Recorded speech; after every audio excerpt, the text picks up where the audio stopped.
ইতালিতে বসবাসরত বৃহত্তর ঢাকার প্রবাসীদের ঐতিহ্যবাহী এই সংগঠনের নির্বাচনের পর প্রথমবারের মতো কার্যকরী পরিষদের সভা অনুষ্ঠিত হয়েছে। সভায় সভাপতিত্ব করেন সংগঠনের সভাপতি আমিনুর রহমান সালাম। সাধারণ সম্পাদক শাহাদত হোসেন রনির পরিচালনায় সভায় বৃহত্তর ঢাকার অন্তর্ভুক্ত 6 জেলার সমিতির নেতৃবৃন্দ ছাড়াও ঢাকার বাইরের বিভিন্ন শ্রেণী পেশার সদস্যরা অংশ নেন এবং সংগঠনের ভবিষ্যৎ কার্যক্রম নিয়ে মতামত দেন।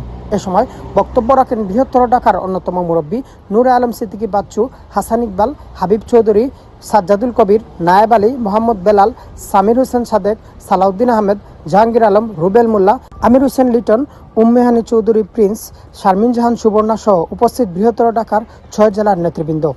ইউরো বাংলা ট্যুরস বারিয়াম থাকি 2027 সালের হজ বাংলাদেশ হইয়া আমরা বুকিং নিলাম। Economic package starting from 5,500 pound, 5 stars package 7,200 pound.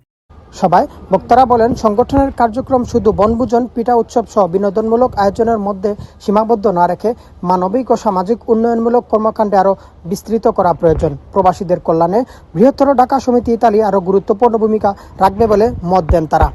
নবগঠিত কমিটিকে শুভেচ্ছা জানিয়ে বক্তারা বলেন, দ্রুত অভিষেক অনুষ্ঠানের আয়োজন করে সংগঠনের নতুন নেতৃত্ব ও কার্যক্রমকে বৃহৎ পরিসরে সবার সামনে তুলে ধরা হবে। একই সঙ্গে বৃহত্তর ঢাকার অন্তর্ভুক্ত 6 জেলার সমিতিগুলোকে আরও গতিশীল করতে মূল সংগঠনের কার্যকর ভূমিকা ও সমন্বয় জোরদারের আহ্বান জানানো হয়।